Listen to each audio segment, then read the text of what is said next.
एक और बड़े राज्य की एक और उपचुनाव की बड़े नेता की बड़ी सीट थी मध्य प्रदेश। नरोत्तम मिश्रा की सीट जो पिछली बार हार गए थे, इस बार टिकट नहीं मिला तो मंच पर रोना भी पड़ा उन्हें। दतिया के माल को एक एक दरवाजे पर अपना शीश नवाऊंगा, एक एक गांव के अंदर जाऊंगा और आज तुझको जिताऊंगा। धन्यवाद। नरोत्तम मिश्रा का यह भाषण बहुत वायरल हुआ, कहा गया बहुत भावुक हो गए मंच पर, उनका टिकट कटा और उनके टिकट की जगह आशुतोष तिवारी को टिकट दिया गया। नरोत्तम मिश्रा गृह मंत्री रहे मध्य प्रदेश के।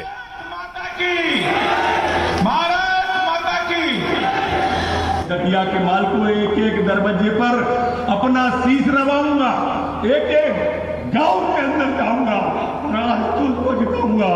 धन्यवाद। ये सीट दतिया ये बीजेपी हार गई और उसके बाद कांग्रेस खेमे में जश्न का माहौल है। कांग्रेस ने ये सीट जीती।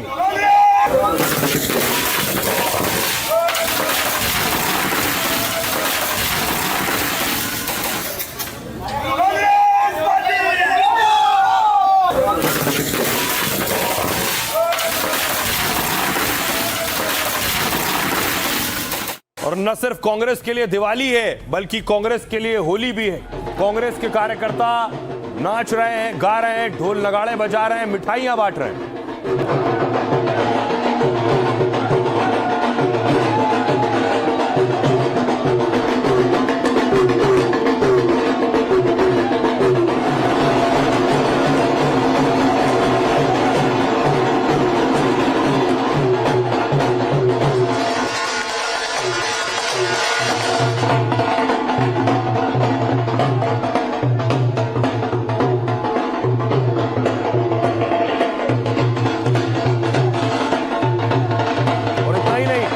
कांग्रेस कार्यकर्ताओं ने आज टॉफी निकाल ली और वो भी मेलोडी।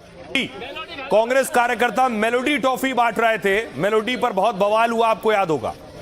मेलोडी खा लो भाई साहब, ये लो मेलोडी, मेलोडी खाओ, मेलोडी खाओ।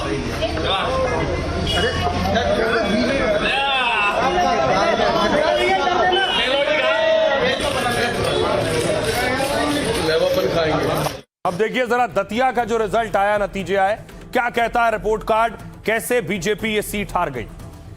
ये है दतिया के नतीजे आपके सामने। दतिया से कांग्रेस ने उतारा था घनश्याम सिंह को, जिन्हें 66,757 वोट मिले, 42% से ज्यादा वोट, 6,016 वोटों से जीते। दूसरी तरफ उतारा था बीजेपी ने आशुतोष तिवारी को, उन्हें 60,000 मिले। देखिए कांग्रेस के कैंडिडेट को 66,757, बीजेपी के कैंडिडेट को 60,741, 38.57% वोट मिले। हार हुई है सिर्फ 6,000 वोटों से कांग्रेस कैंडिडेट जीता है, 6,000 वोटों से बीजेपी कैंडिडेट हारा है। लेकिन जानते हैं आप, नरोत्तम मिश्रा सिर्फ 7,000 वोटों से हारे थे, यानी बीजेपी का कैंडिडेट इस बार 1,000 कम वोट से हारा है।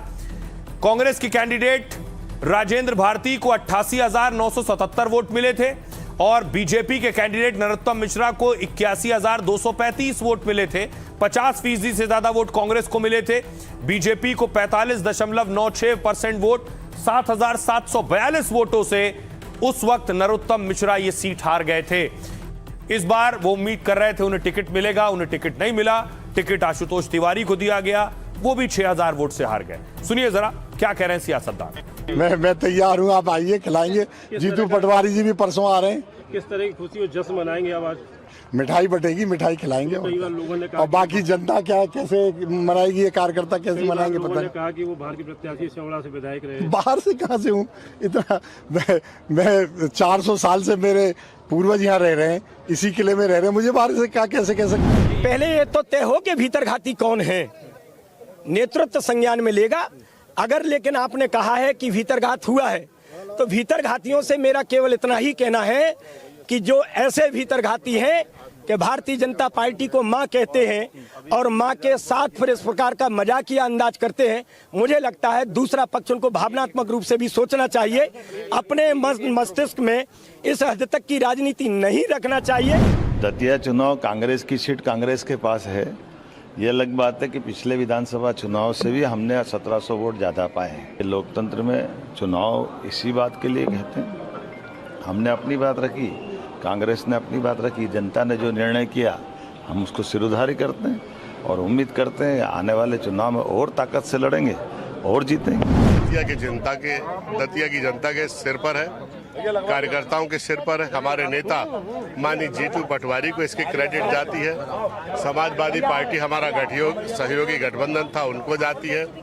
और ये बीजेपी के निरंकुश और जनविरोधी नीतियों के खिलाफ जनादेश। नई जो जनरेशन है उसको अगर आपने साथ में नहीं लिया तो आज मुझे 36 साल हो गए, मैं एमएलए नहीं रहता। इसलिए कहीं ना कहीं जनता का दिल जीतने में शायद कुछ कमी हमारी रह गई होगी और जिसका नतीजा ये सामने आ रहा है। इसलिए प्रजातंत्र में सबसे बड़ा जनता होती है। तो बीजेपी को भी समीक्षा करनी होगी कि आखिर नरोत्तम मिश्रा की सीट कैसे हार गए, उनके गढ़ में कैसे हार हो गई। दतिया सीट पूर्व गृह मंत्री नरोत्तम मिश्रा का गढ़ रहा। नरोत्तम मिश्रा 3 बार लगातार यहां से विधायक चुने गए थे। 2023 चुनाव में नरोत्तम मिश्रा राजेंद्र सिंह से चुनाव हार गए और इस सीट पर नरोत्तम मिश्रा की प्रतिष्ठा दांव पर लगी हुई थी। पूर्व गृह मंत्री नरोत्तम मिश्रा का बीजेपी ने टिकट काटा। इसके बाद से ही इस सीट पर सबकी नजर लगी थी। बीजेपी ने आशुतोष तिवारी को मैदान में उतारा, लेकिन कांग्रेस ने एक बार फिर यह सीट जीत ली। कांग्रेस के घनश्याम सिंह 6000 वोट से चुनाव जीते। नरोत्तम मिश्रा के पोलिंग बूथ पर भी बीजेपी पिछड़ गई। तीसरे नंबर पर आजाद समाज पार्टी के दामोदर यादव रहे, उन्होंने 20,000 से ज्यादा वोट हासिल किए। कांग्रेस विधायक राजेंद्र सिंह की सदस्यता रद्द हो गई थी। इसके बाद दतिया सीट पर उपचुनाव कराए गए थे। सुनिए क्या कह रहे हैं सियासतदान। मध्य प्रदेश जो कि आरएसएस की प्रयोगशाला है, मध्य प्रदेश जहां दशकों से भारतीय जनता पार्टी है, बीच में कमलनाथ जी को इन्होंने टिकने नहीं दिया था, वहां उनकी सरकार होने के बावजूद हम जीत रहे हैं। क्या ये सारे वोटर एंटी नेशनल है? मोहन भागवत जी से जरा पूछ लीजिए, सर्टिफिकेट दे दें इन वोटर्स को।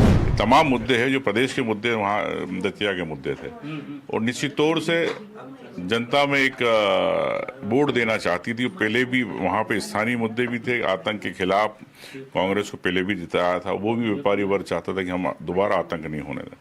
तो ये सब मुद्दे हैं, उसका सीधे सीधे कांग्रेस को लाभ मिलता है। दतिया उपचुनाव में मतदाताओं ने जो जनादेश दिया, विनम्रता के साथ भारतीय जनता पार्टी उस जनादेश को स्वीकारती है।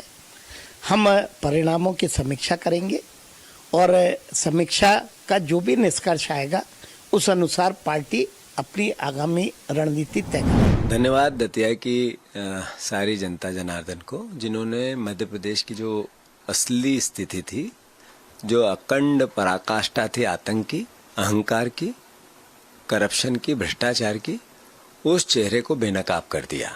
जो मध्य प्रदेश की बीजेपी की आज की सरकार है, उसकी असली चेहरा दतिया की जनता ने अपनी जिम्मेवारी को निर्वहन किया इस चुनाव के माध्यम से। तो बिहार की सीट प्रशांत किशोर जीते, मध्य प्रदेश की सीट कांग्रेस जीती, तो गुजरात के उपचुनाव की सीट भारतीय जनता पार्टी यानी बीजेपी जीती। गुजरात में कमल खिला है। गुजरात में कौन से 2 प्रतिद्वंदी सामने थे? गुजरात में सत्येंद्र भाई पटेल, जो ये आप देख रहे हैं बीजेपी के कैंडिडेट थे, और उधर कांग्रेस के कैंडिडेट थे भीखा भाई रबारी। बीजेपी के कैंडिडेट को 55,481 वोट मिले हैं और कांग्रेस के कैंडिडेट को 24,851 वोट मिले हैं। 30,000 से ज्यादा वोटों से बीजेपी के कैंडिडेट की जीत हुई। वडोदरा की मांजलपुर सीट पर बीजेपी की बड़ी जीत है। सत्येंद्र भाई पटेल 30,630 वोट से जीते हैं। बीजेपी विधायक योगेश पटेल के निधन के चलते उपचुनाव हुए। मांजलपुर बीजेपी का गढ़ है, पिछले लगातार 3 चुनाव जीते हैं और इस सीट से सिर्फ 2 उम्मीदवार ही मैदान में थे। सुनिए गुजरात में बीजेपी को राहत मिली है, क्या कुछ कह रहे हैं सियासतदान। पार्टी को प्रजाजनों ने बहुत प्रेम भाव दिया है। स्वर्गीय योगेश भाई पटेल पिछले 25 साल से विस्तार में काम करते थे, उनको जितना प्रेम दिया उतना आज हमको भी दिया। हमें खुशी है। सभी प्रजाजनों का, मतदार भाइयों का मैं खूब खूब आभारी, हमारे कार्यकर्ताओं का भी खूब खूब आभारी हूँ। नहीं कर पाए ऐसा नहीं है, लेकिन मुझे जब से टिकट दी गई तब से मैं मेरी फेरनी के अंदर के जा रहा था, लोगों के बीच में जा रहा था। जो प्रतिशत मुझे मिलता था, मुझे पूरी उम्मीद थी कि मैं जीतूंगा, लेकिन जो शासन है ये पूरी मशीनरी मेरे पीछे लगा दी। प्रशांत जी, लोग बोल रहे हैं कि जो सबसे मुश्किल किला था उसको आपने फतह किया। नहीं, सबसे मुश्किल किला तो क्या कहेंगे, मतलब बीजेपी का स्ट्रॉन्ग सीट रहा है, बीजेपी कभी नहीं हारी है बांकीपुर, तो उस नज़रिए से आप कह सकते हैं कि उनका मजबूत सीट था। लेकिन किला तो जनता का ही होता है, जनता ही बनाती है, जनता ही उसको हटाती है। नहीं, मतलब अगर आप देखेंगे 422 बूथ है और जो एनालिसिस हो रहा है किस जाति ने वोट दिया, किस वर्ग ने वोट दिया है, 422 बूथ में 2/3 से ज़्यादा बूथ पर भाजपा हारी है, जनसुराज आगे। तो ये दिखाता है कि हर बूथ पर, हर गली में, हर मोहल्ले में लोगों ने वोट दिया है, जाति, धर्म, दल और नेता की प्रतिबद्धता से ऊपर उठकर वोट दिया है। और 3 साल से जनसुराज यही प्रयास कर रहा है, यही बात लोगों को सिखा रहा है कि एक बार आप जाति, धर्म, दल और नेता के से ऊपर उठकर अपने बच्चों के लिए एक बेहतर आदमी को वोट दीजिए।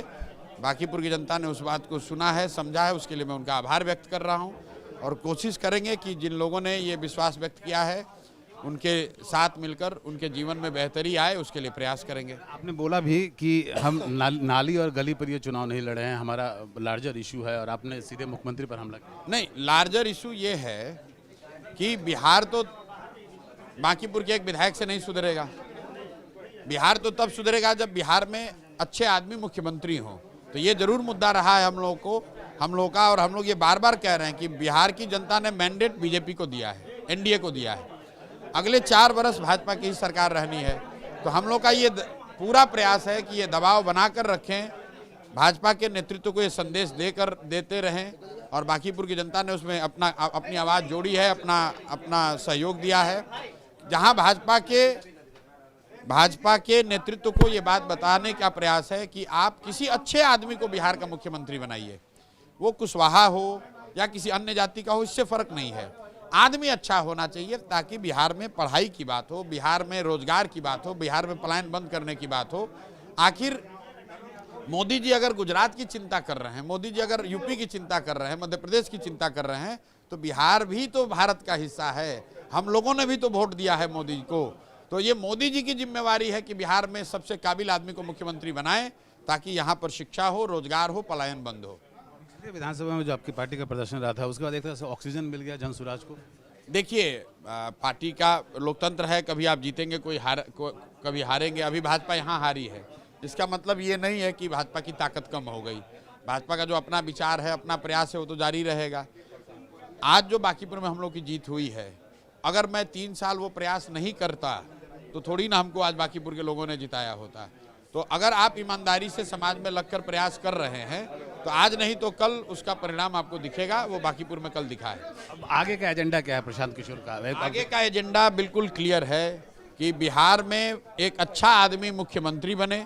बिहार की जो सरकार है उसका मुख्य मुद्दा अपराध और अपराधी न होकर पढ़ाई, शिक्षा और पढ़ाई, रोजगार और पलायन को रोकना हो, भ्रष्टाचार खत्म किया जाए और जो जनप्रतिनिधि चुनकर आए हैं वो जनता के प्रति जवाबदेह बने। ये हमारा मुख्य मुद्दा है, इसी पर हम चुनाव लड़े हैं। इसके साथ साथ बांकीपुर में अगले 2 से 3 महीने में आपको विजिबल चेंज दिखेगा, क्योंकि यहाँ भ्रष्टाचार, मैंने जो वादा किया है लोगों से, विधायक और विधायकी से जुड़े हुए सारे मामलों में भ्रष्टाचार खत्म किया जाएगा, जिसकी वजह से आपको नली गली वगैरह की जो समस्या है, राशन कार्ड, पेंशन की समस्या है, वो खत्म, उसमें आपको सुधार दिखेगा। एक वादा मैंने और किया है जो मैं एक्सपेरिमेंट के तौर पर करना चाहता हूं कि अगले 1 साल में बांकीपुर के सरकारी विद्यालयों की स्थिति में गुणात्मक सुधार होगा। अगर नहीं होगा तो उन इलाकों के गरीब बच्चों को प्राइवेट स्कूल में पढ़ने की सुविधा दी जाएगी। ये इस पर मैं 1 साल में काम करके आपको दिखाऊंगा। विपक्षी एकता के लिए भी काम करने की बात नहीं, हमारा बिहार फोकस है। मैं बिहार में नहीं, बिहार में हम लोग लड़ ही रहे हैं। बिहार में विपक्षी एकता की कोई जरूरत नहीं है। जो बिहार में जरूरत समाज में काम करने की है, बिहार में जरूरत पढ़ाई की है, बिहार में जरूरत रोजगार की है। विपक्षी एकता और समीकरण हम लोग बहुत देख चुके, उसका कोई महत्व नहीं है। बांकीपुर की जनता ने जो विश्वास जताया है और जिन लोगों ने वोट नहीं दिया है, उनके लिए भी मिलकर उनके साथ काम करेंगे। बांकीपुर बेहतर बने, यहाँ भ्रष्टाचार खत्म ना हो तो कम से कम कम हो, और साथ ही यहाँ इसको मॉडल विधानसभा के तौर पर हम लोग डेवलप करने की कोशिश करें। और उसमें एक जो पैमाना मैंने रखा है शिक्षा का, कि यहाँ पर बच्चों के पढ़ाई की व्यवस्था बेहतर बनाई जा सके, उसके लिए हर संभव अगले 1 साल में प्रयास करेंगे। एक कोई वीडियो चला रहा है कि इन्होंने कहा था कि हम अभी कह रहे हैं कि बांकीपुर बेंगलोर नहीं बन सकता है, पहले कहा था। पहले भी ये नहीं कहा था, पहले ये कहा था कि 20 वर्ष में बांकीपुर बेंगलोर से भी बेहतर बने, ऐसा एक ब्लूप्रिंट अगले 2 साल में बनाएंगे। ब्लूप्रिंट बनाने की बात है, विधायक की क्षमता ये नहीं कि हम बेंगलोर बना देंगे, हम झूठ नहीं बोलते हैं, राजनीतिक तौर पर झूठ नहीं बोलते हैं। हमने जो कहा है कि बिहार बांकीपुर में विधायक और विधायकी से जुड़े मामलों में कहीं भ्रष्टाचार नहीं होगा। दूसरी बात मैंने कही है कि यहाँ पर हमारे आचार विचार व्यवहार से लोगों को शर्मिंदगी नहीं होगी जनप्रतिनिधि के तौर पर मुझे देखकर। और तीसरी बात मैंने कही है कि 1 साल के अंदर यहाँ पर जो सरकारी विद्यालय हैं, खासकर गरीब इलाकों में, उसमें गुणात्मक परिवर्तन आपको दिखेगा। अगर नहीं होगा तो उन बच्चों को प्राइवेट स्कूल में, अंग्रेजी स्कूल में पढ़ाने की जिम्मेवारी हमारी है। हर हालत में 1 साल में बांकीपुर में पढ़ाई की अच्छी व्यवस्था करके दिखाएंगे। से बात करने के लिए बहुत बहुत धन्यवाद।